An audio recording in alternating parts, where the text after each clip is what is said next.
कैथल जिले में डेंगू के मामले लगातार बढ़ रहे हैं। आपको बता दें कि अब जिले में डेंगू संक्रमित मरीजों की संख्या बढ़कर 39 हो गई है। ये संक्रमित केस बलराजनगर, राधा स्वामी कॉलोनी, डिफेंस कॉलोनी और पटेल नगर के साथ ही शहर के सेक्टर 20 से भी मिले हैं। डेंगू के बढ़ते मामलों को देखकर स्वास्थ्य विभाग सतर्क है और बचाव को लेकर लगातार काम कर रहा है। हमारे संवाददाता ने जिले के सरकारी अस्पताल के पीएमओ से खास बातचीत की है।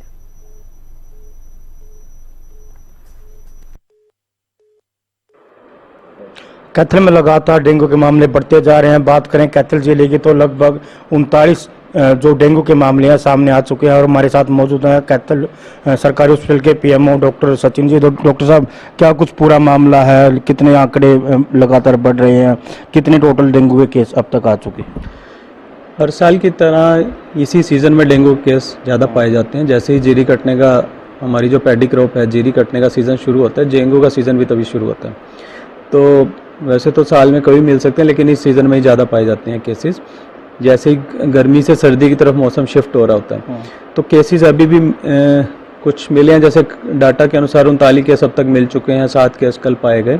तो स्वास्थ्य विभाग इस पर पूरी नज़र बनाए हुए हैं। बुखार के जो भी पीड़ित व्यक्ति कोई भी आते हैं, तो सरकार की तरफ से हिदायत है, हर बुखार वाले पेशेंट का, मलेरिया के लिए तो जाँच करते ही हैं, लेकिन जिसमें लक्षण के लिए पाए जाते हैं, इस मौसम में आते हैं, तो जैसे ही लगता है, अगर किसी को उसकी संभावना लगती है, तो डेंगू का टेस्ट भी उसका किया जाता है। नमूने जांच के लिए भेजे जाते हैं और टेस्ट की रिपोर्ट और लक्षणों के अनुसार ही उसका सिविल हॉस्पिटल, जैसे हमारा इलाज से संबंधित कार्य यहाँ होता है, इलाज उसका हो रहा है। और पूरा इसकी रोकथाम और बचाव के लिए जो कार्य है वो सिविल सर्जन कार्यालय के स्तर पर किया जाता है, जो इस मामले पर निगरानी बना कर रखते हैं। डिस्ट्रिक्ट मलेरिया अफसर नज़र रखते हैं पूरे मामले पर, जिससे मच्छरों के बचाव के बारे में लोगों को जानकारी देना, और अगर कोई केस मिलता है तो उसके आसपास के लोगों, घरों, उसकी भी वहाँ फॉगिंग करना, उस इलाके की फॉगिंग करना, लोगों को अवेयर करना, इससे बचाव कैसे कर सकें, इस बारे में पूरी जानकारी सिविल सर्जन कार्यालय के स्तर पर दी जाए। तो इससे बचाव कैसे करें, मच्छरों का पनपने से हम रोकें, इसके बारे में बताया जाता है। इस सीज़न में है तो हम कपड़े कैसे पहने, पूरी स्लीव के कपड़े पहने, शरीर को ढककर रखें,